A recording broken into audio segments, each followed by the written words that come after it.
ECED 2360 students.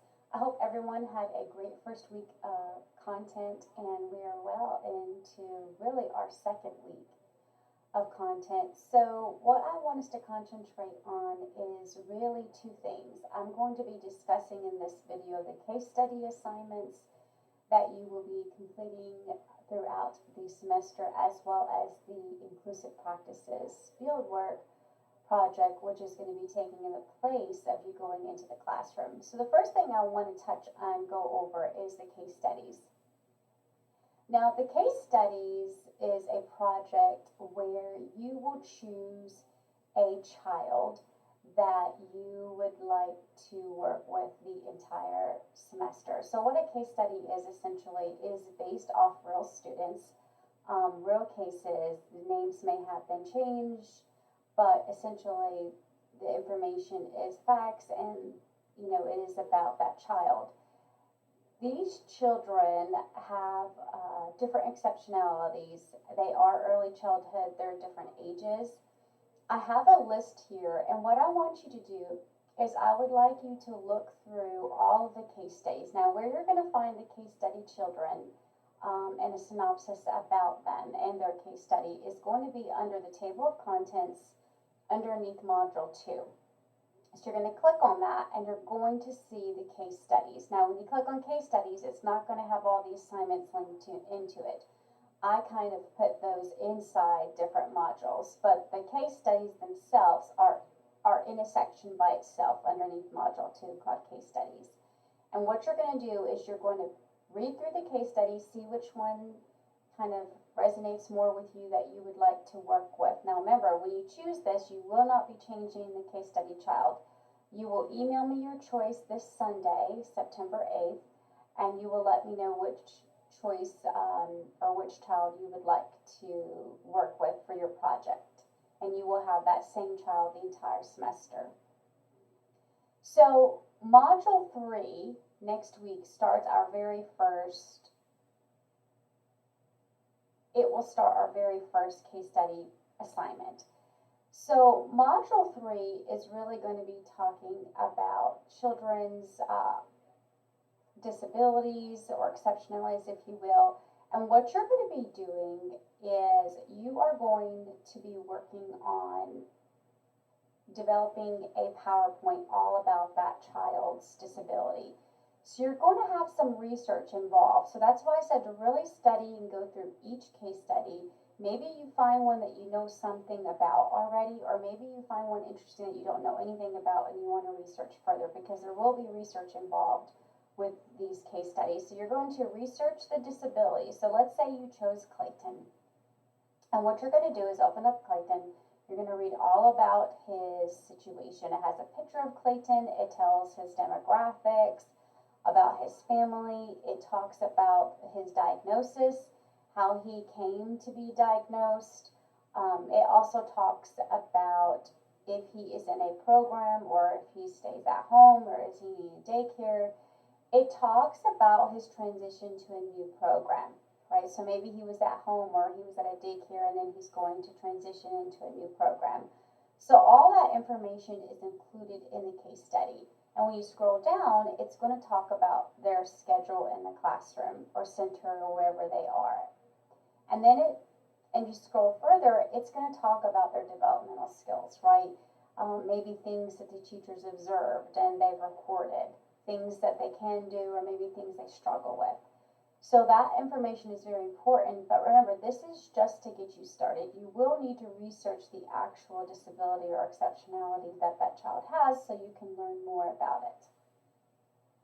So like I mentioned, we are in Module 2 right now, and you had a discussion for assignment. But for next week, that's when the real work begins on your case study project. The first project is going to be you working on learning everything you can about the child's disability, which is part of your job as an early childhood educator. That way you can serve the needs of everyone in your classroom. So within the lessons, it gives you an overview, it walks you through some focusing questions to really help guide your thinking as you're reading the chapter and as you're going through the two lessons. Now remember, Each module is set up for 2 weeks, meaning that you have 2 lessons to complete. So for next week, you have lesson 3.1, and then you'll have lesson 3.2. And I broke it up that way so it doesn't become overwhelming. So you can have 2 weeks. So you could do maybe 1 week you work on lesson 3.1, and then the next week you work on lesson 3.2. But I would encourage you to work the entire time on your PowerPoint. So we're going to get into what exactly you're going to be doing. So the way that I laid out each module is you have a very top section, which is kind of going to be your introductory into the module, right? It gives you an overview of what you're going to learn about, what are our objectives for that module, what are the focusing questions, what will you need to be reading, what resources are available for you during this module, and then maybe some terms and definitions and vocabulary that you need to know that will help you as you're going through the lessons. Then we start our first lesson, 3.1. Now this section is labeled to tell you kind of what we will be talking about and what you'll be learning about that's related to the objectives. So the first section is all about the causes and how they classify different disabilities.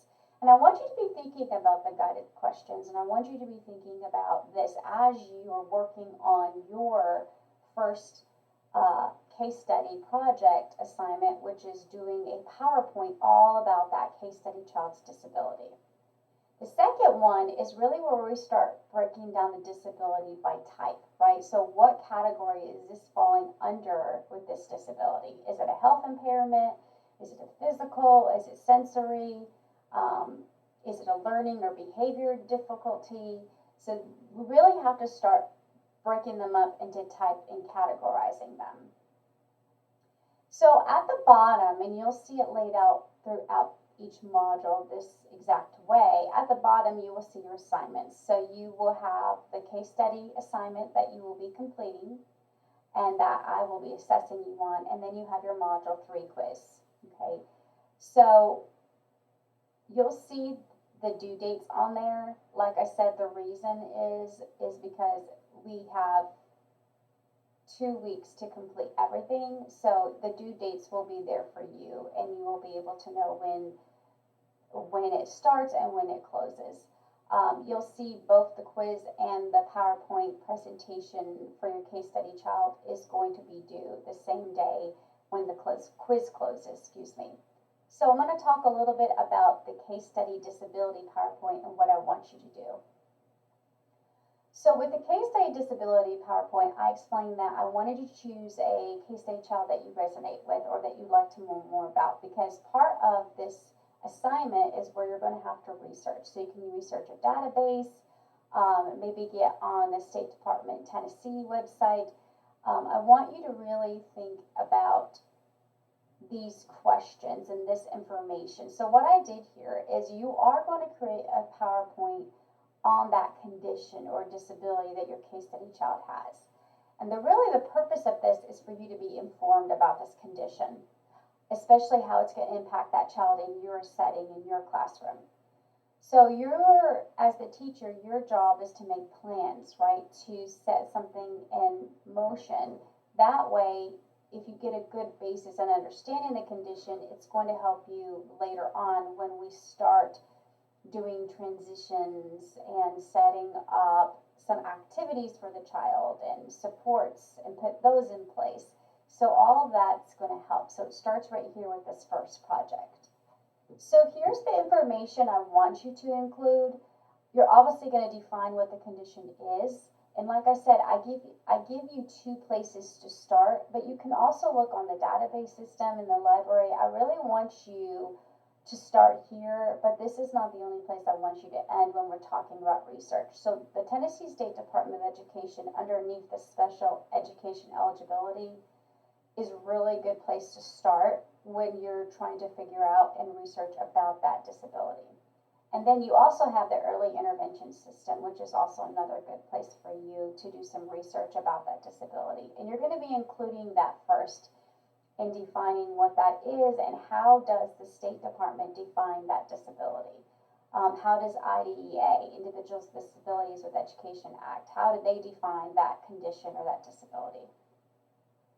Then you're going to see, how is that child assessed? So when we're talking about assessment, we're really thinking about how do they determine that this child qualifies for special needs, right?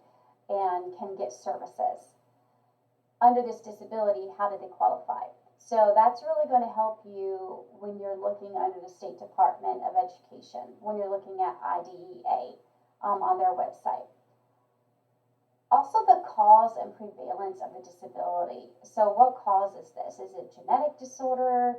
You know, if say one of the case studies has traumatic brain injury. So what was the causes of that? And that's something that you would look at as well in research.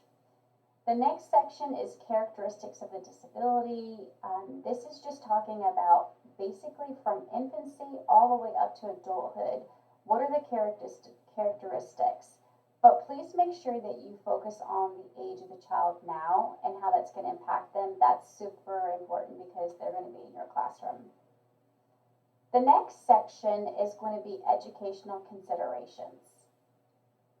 Now, this is specifically stating in the classroom, right, in early childhood environments, whether it's a daycare, whether it is inside of a preschool, whether it is inside of a church, like Mom Stay Out program, whatever that early childhood setting is, maybe it's Head Start, you have to think about those considerations in terms of instructional methods and strategies. So this would be, you know, any kind of accommodation, modifications. You have to think about the environmental setup. Are you going to have to make physical changes to the environment for the student? And then think about those social supports, right? So all of that are considerations we take into account when we have that child come into our classroom. Then we're going to look at the family side, right? What are the supports and resources? Maybe it's a support group or a parent group. What kind of resources are available for that condition for that family?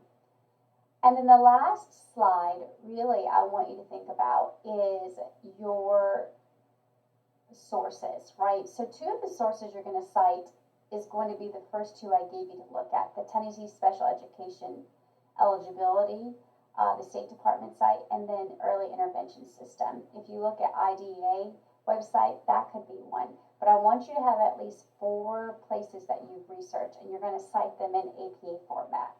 Now, I have included a video here that kind of walks you a little bit through that. So please reach out if you're not familiar. Also, inside of our course, there is a class list that you can click on, and that's going to show you who's all in our class. There is a librarian that works at Water State here on the campus where I am. You're welcome to email her if you have any questions. She'd be more than happy to help you. She's embedded in our course. She's a very good resource. Also, your home school, whether you're at Nashville State or Motlow, wherever it is, they're also very helpful when it comes to citing sources, using the database. So please make sure that you reach out if you need any help. And I'm also available to answer questions for you. Now, these all are the sections that should be included. But here, I want you to look at formatting and the layout, and I put a section here for you to look at as far as requirements of what is expected in this PowerPoint and how you lay it out. So the first slide really needs to have your title, right? It says list all group members. That's just if we're working in a group. We do this if we have an in-person class. Really, it's just going to be your name and the title of your presentation. I always tell students, when you're doing this, always put the case study child's name. Maybe you want to put a picture of that case study child. At the bottom will be your name, and I would name whatever disability you were researching. So if you pick Clayton, what's Clayton's disability? That will be on the title as well. Now, the fonts, please make sure that you're using appropriate accessible font. Don't do italicizing, don't do bold indentations. Really, these things affect readability. And make sure you're looking at color and background colors. We don't want distractions, because when readers are looking and going through the presentation, it should be very easy on the eyes. Now, I said that you had to have your last slide where I told you to put your APA citations. But something else I want you to include is some charts, some graphics. You need to have at least 4 images, and one of them should be a graph or a chart. So when we're looking at graphs or chart, maybe this could be when you're looking at, say, the cause or prevalence of disability. Many times they will put a chart with this, or maybe assessment, right, of how many students normally have this. So think about how you could inform us of this using charts or a graph. And you don't have to use 4 of them, but at least one of those images needs to include a graph or chart. And the information needs to be related, right? So make sure that it flows and it makes sense to the reader and how you lay it out. That's why I always say it's good for you to kind of use this as a guiding point for when you're putting your presentation together. Make sure that when you're finished and it's complete, you check for spelling and errors. Make sure you look at punctuation and spelling and those sorts of things. I did put a video in here or PowerPoint slides about accessibility because earlier I was talking about making sure your color is correct. Make sure that it's readable, that you don't have distracting colors and backgrounds. That can make more sense if you were to look at this if you're not familiar with accessibility. I did put a rubric down here. That way you know what you are being assessed on, how I'm going to be grading it, how it's connected to the standards. This project, specifically this assignment itself, is worth 25 points. So just keep that in mind as well. All right, so that pretty much takes care of the disability PowerPoint. I'm going to go ahead now and move on to the inclusive practices section. So to get to the inclusive practice fieldwork, you need to click on content. And I want you to, underneath the getting started module, you're going to see inclusive practices fieldwork. Now, I'm not going to read through all this because hopefully at this point, as I mentioned in the getting started video last week, that you really were able to read through this assignment. But I want to highlight some important things for you to look at. And I also wanted to note that I'm available to meet with you over the phone. We can have a Teams meeting or Zoom meeting. I want to make sure that you understand the requirements for this project. It is worth a lot as far as your points because it is taking the place of you going into the classroom. So it's important for you to be working on this the entire semester. This is not something that you can do in a week, right? Because it's got many parts and many components. So make sure that you reach out. And like I said, if you want to set up a meeting, I'm more than happy to do that with you as well. So the purpose of this assignment is to really deepen your understanding of what it's like working with young children who have exceptionalities, right? So this could be age birth to 8. And what we're going to be doing is we're going to be focusing on a persona. So just like your case study, you're going to pick a child and you're going to familiarize yourself with that persona or that case study child. And after you select and you let me know, just like you're letting me know with the case study choice, you're going to let me know your persona, your child you chose for this inclusive project. And you're going to have to research their exceptionalities, their learning needs, their developmental needs. And based on that research, you're going to complete a 1 to 2 page summary explaining that child's unique characteristics, their challenges, the impacts in the environment, and the implications for practice for you and strategies in the classroom. Now, there are many components, right, to this section. So you have to make sure that you really explore when you're doing research the child's developmental learning needs, right? So when we're talking about that, we're not only looking at their developmental learning needs, but we're looking at the partnerships with the families and other professionals you're going to be working with. We're looking at authentic asset-based assessments. And I'm going to include guiding questions throughout this whole project and each part of it. That's going to help you put this paper together and understand it. This project also is going to be including an advocacy plan where you're promoting inclusive practices, which is really tailored toward your persona child that you chose. And the last section you're really going to think about is your reflection. What insights did you gain? Did this impact your strategies for further development? And how did it influence your reflective and intentional practice in the classroom? Now, here are the key standards. These are the NAEYC professional standards that this assignment is going to cover. It's going to cover child development, learning, and context.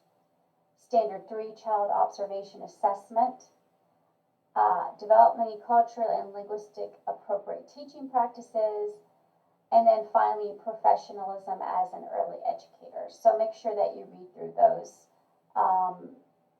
standards and how they're related to our assignment. Now, the first part is where you're going to have to do your research and summary, right? So that's where you're going to look at this persona child. You're going to choose what you want.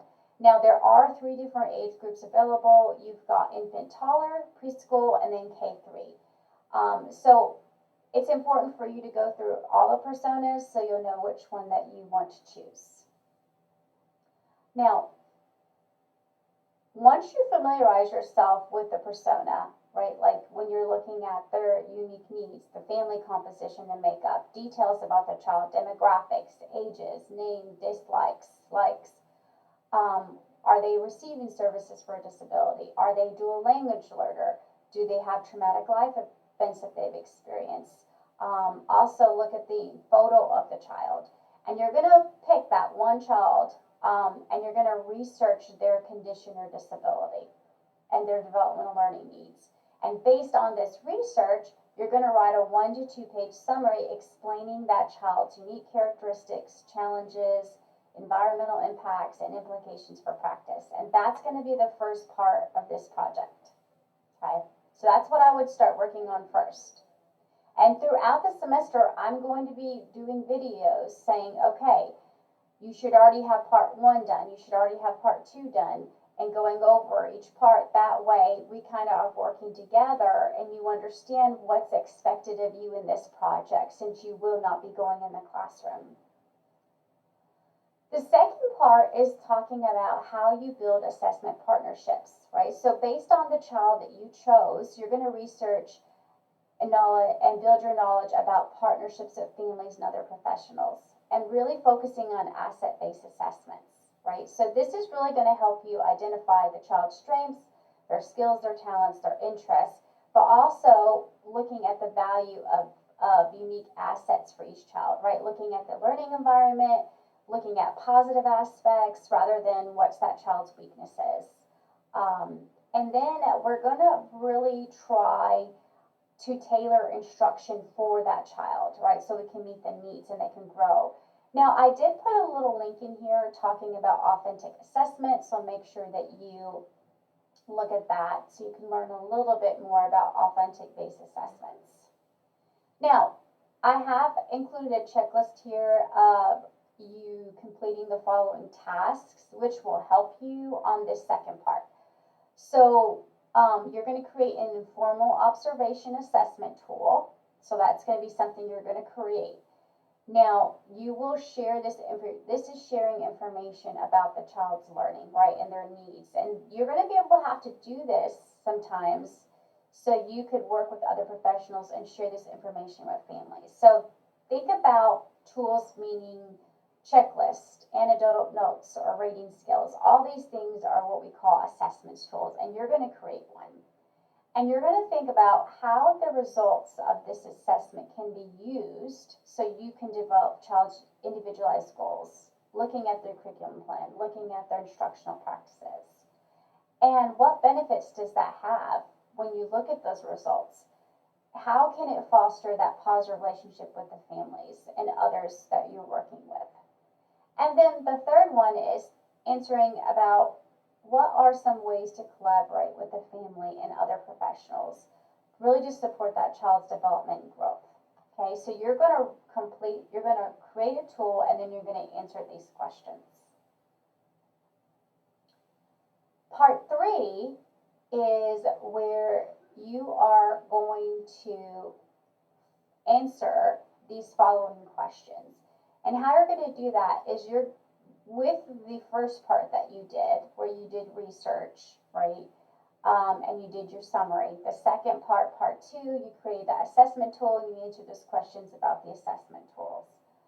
Now this third part, we're really looking at how do you gain a deeper understanding of those relationships, interactions with the child. So I gave you some guided questions, and you're going to answer these 3 questions about fostering positive relationships and interactions, and specifically looking at the child. Part 4 is where you're going to create something else. So part 2, you did your assessment tool and you created that. Part 4, you're going to create your play-based learning activity. Now, this is a way that we can use responsive teaching strategies, right? When we're using an activity, a play-based learning activity, it's going to help meet the child's needs. Now, we do have to tailor it to that child. The activity you create is going to have to include the following things: an activity of the title activity, or the activity title, the child's age, how they're aligned with the standards, clear objective goals, required materials, a detailed activity description, differentiated instruction strategies that you could list on there, extension possibilities, and assessment methods for the activity, how you're going to assess the child in the activity. Now, I laid out exactly how it should be typed out when you're creating it. It should just be like this in a Word document. Here is how I want it laid out, right? So you have the bold print, and then I told you exactly what that is. So you're going to do activity title, provide a descriptive title for the play-based activity. Then you're going to put the child's age group, okay, specify the target group age for the activity. Then you're going to align it with the Tennessee ELDS or the Tennessee State Standards. So you choose one of them, but you have to align it with one of those that you choose. What are the objectives and goals for the activity? How will those skills and knowledge help the child, and what will they be developing? What skills will they develop throughout the activity? The materials you're going to need. So I want you to list any resources, technology, interactive media, anything that might help, and make sure they're accessible and that they accommodate the needs of that child. The next one is the description of their learning activity. Now this is where you're going to be a little more detailed. It needs to be step-by-step explanation of the actual activity. And make sure that you're including how you're going to kind of introduce it to the child, how will it go through and be conducted, and how are you integrating that play-based learning, right? And how are you making it engaging and fun for the child? So those things really need to be included in that section. Now think about teaching strategies. How are you going to engage and support thinking about the routines in the classroom, work, outdoor plays, circle time, small groups, snack, all those. You're going to explain and list how you would use differentiated instruction teaching strategies to respond to that child's needs, right? They have different varying abilities, maybe home language, their temperament, their different learning styles. So really, when we're thinking about teaching strategies, I want us to think about UDL, Universal Design for Learning Principles. I want you to think about the NAEYC's 10 Effective Development and Appropriate Practices and Teaching Strategies. So all these things we need to look at and think about when we're developing the teaching strategies for this activity. The next section is extension. What are some ideas to extend this activity? Right? And make sure that there's enough challenge for the child, but there's also support embedded in that. Then you're going to do the assessment, and you're going to discuss how you will assess the child's participation, their engagement, and their achievement of the learning objectives. Now, I did give you, at the end of this document, there is a play-based activity plan template. That's what I want you to use when you are creating this. That way it will help you. So if you scroll down all the way to the bottom, you'll see the rubric. And then after the rubric, hold on, let's go back up. So there's the rubric. Here it is. A play-based activity plan template. So this is what you're going to use and type in. So make sure you just refer to this section here on part 4 on how you put it together and the description for that part. But you will use the template I provided for you. And then part 5 is going to be the advocacy part, where you're going to create an advocacy plan that promotes inclusive practices, right? And when we're thinking about this is really a tool or a structured framework. This helps make a positive impact in educational settings. Now, I want you to think about the community too, because this makes a positive impact in the community. But when you're considering the child persona, I want you to look at their unique experiences that they've had in their life so far. Think about their needs, and I really want you to tailor these activity advocacy plan to their developmental outcomes and their educational experiences. Now, I did include here how I kind of wanted it laid out. Underneath the play-based learning activity template, there's a template for advocacy plan as well. But here's explaining the parts about what I want you to include in the advocacy plan. The first part is your introduction. You're going to be explaining the importance of the advocacy and why you should advocate in inclusive practices for early childhood, and how we can create an environment where all children are welcome and feel supported. Then you're going to list your goals, right? These are just clear, simple goals on how you're going to promote inclusivity in early childhood through your advocacy efforts, right? So we want to make sure we look at equal access, right, to all resources and opportunities for children. How are we fostering that classroom culture that celebrates the diversity and inclusion that we want? Then we're looking at assessment and evaluation. So describe really how you think assessment is effective in your advocacy efforts, right? So when you do any kind of advocacy project, it's important for us to get feedback. Now we want feedback from families, number one, because that's really going to help us look at if this is really something we need to change, or, maybe it's exactly what we need. But really also looking at the changes in the classroom and observing those dynamics, really, and looking at maybe even including surveys or questionnaires, right? So that will help us get different perceptions of the advocacy program. Then we're looking at inclusive practices. Are these strategies really easy to understand, right? Are they diverse enough? Are we using diverse materials? Are they reflecting different cultures and backgrounds? Are we adapting to the child's needs, even those with disabilities? And are we implementing those inclusive language and teaching practices that need to be in there? Then you're going to be looking at collaboration and communication, right? This is the important part. How are you collaborating not only with the families and your colleagues, but the community members as well? And then you have resources and support. Now, there are a lot of networks and websites where you can go that advocate for inclusive practices. So I really want you to list those support networks and resources you find. There are advocacy organizations, one of them being NAEYC. There are also local education advocacy groups maybe in your town or area that you might want to list as well. Remember, if you're picking them, they really need to focus on advocating for inclusive practices. So this even could be like professional development opportunities for educators, really, that focus on inclusion, or maybe this is like an online forum or community that shares ideas and resources. So really think outside the box when we talk about resources and support. And then anytime we're doing advocacy, promoting advocacy through a project, we really got to think about a timeline. It really needs to be simple. And how are we monitoring the progress toward achieving those inclusive goals?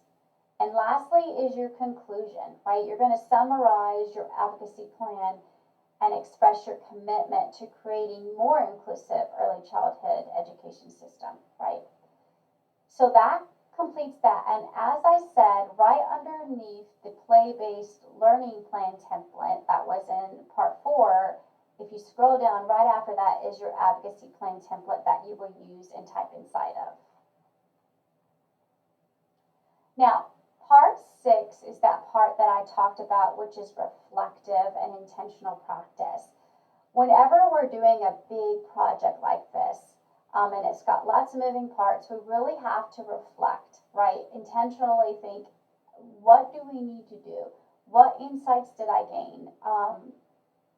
What influence did this have on me in terms of my reflective intentional practice? So I gave you some questions here that's going to guide you that you're going to answer, right? So the first part is your insight gain. Were there any new understanding or perspectives you gained about building positive relationships? Thinking about fostering interactions with the child and the family. How did this assignment deepen your understanding of the child's unique needs and characteristics that they have? Then you're going to look at reflective practice, right? So what specific moments in the assignment did you engage in reflective practice? What were your thoughts and feelings that you had during these moments? And how did your reflections influence your work with the child and family? And then lastly is that intentional practice. So you're going to look at identifying those specific strategies that you plan to implement in your work with young children, your families, your colleagues, and that's going to help you develop further intentional practice. You also need to look at how you're going to apply your knowledge that you've learned. Looking at specifically universal design for learning, differentiating instruction. How are all those things helping you develop inclusive strategies for working with young children who have exceptionalities? And then think about, lastly, what deliberate actions did you take to ensure that you have teaching strategies that were really responsive to that child's unique needs? Remember, we're talking about the persona child that you talked about.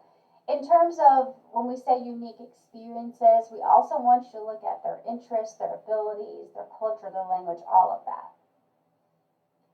Now, at the end of the section here, I gave you kind of overview, kind of a checklist, if you will. The first thing I always tell students to do in a big project like this is to really read the instructions carefully. So read through each parts of the project and then look at the grading rubric. The grading rubric is at the very end of the assignment. So I want you to read that so you can look at what's expected of you.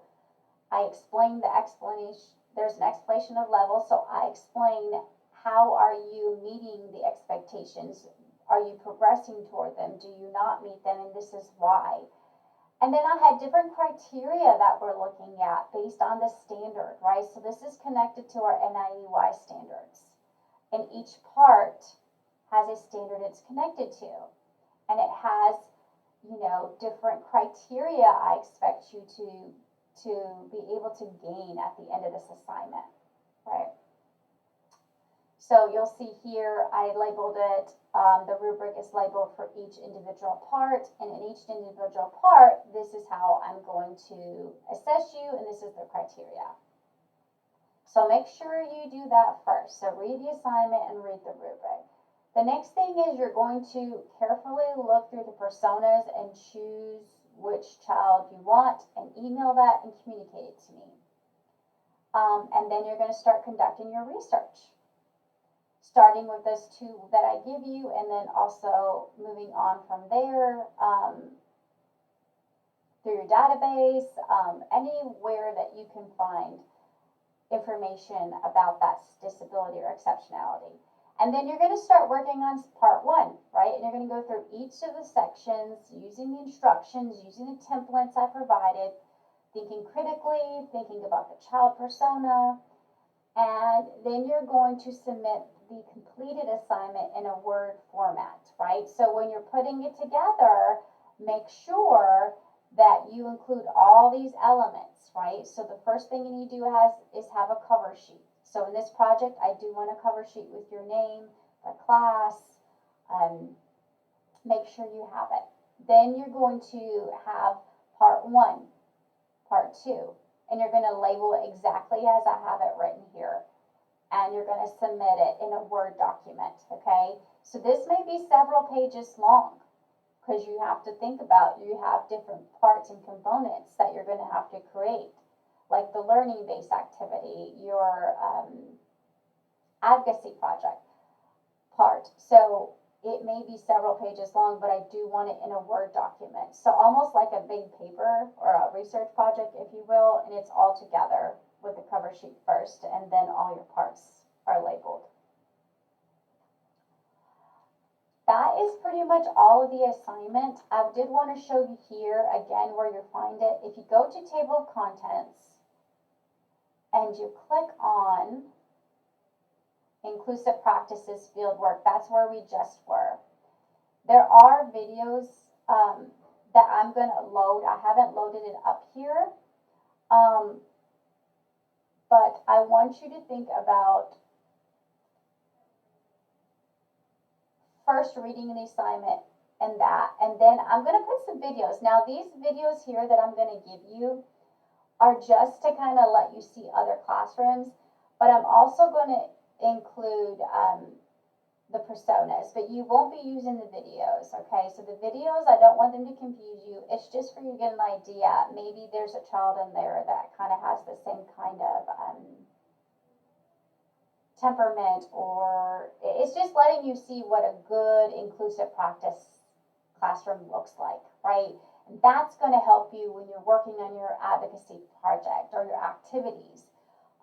It's really going to let you see the bigger picture. So the inclusive videos are really let you to see what an inclusive classroom should be working like, what when we're partnering, what that's supposed to look like. So they really give you a bigger picture, if you will. Okay.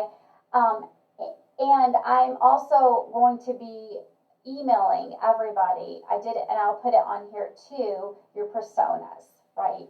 I didn't want to overwhelm you and confuse you, so I didn't put it on there, but it will be underneath the inclusive practices fieldwork, and you will have them, and I will also be emailing them. But remember, your job is to really think about and sit down and look through the personas and pick which child, that persona that you want. Remember, there's 3 age groups, right? We have infant, toddler you can choose the preschool or the primary K3. So there's really 3 different age groups, but you're only choosing one of the case study personas, okay? So they'll be right underneath here. I didn't want 3 sections, and you're like, oh gosh.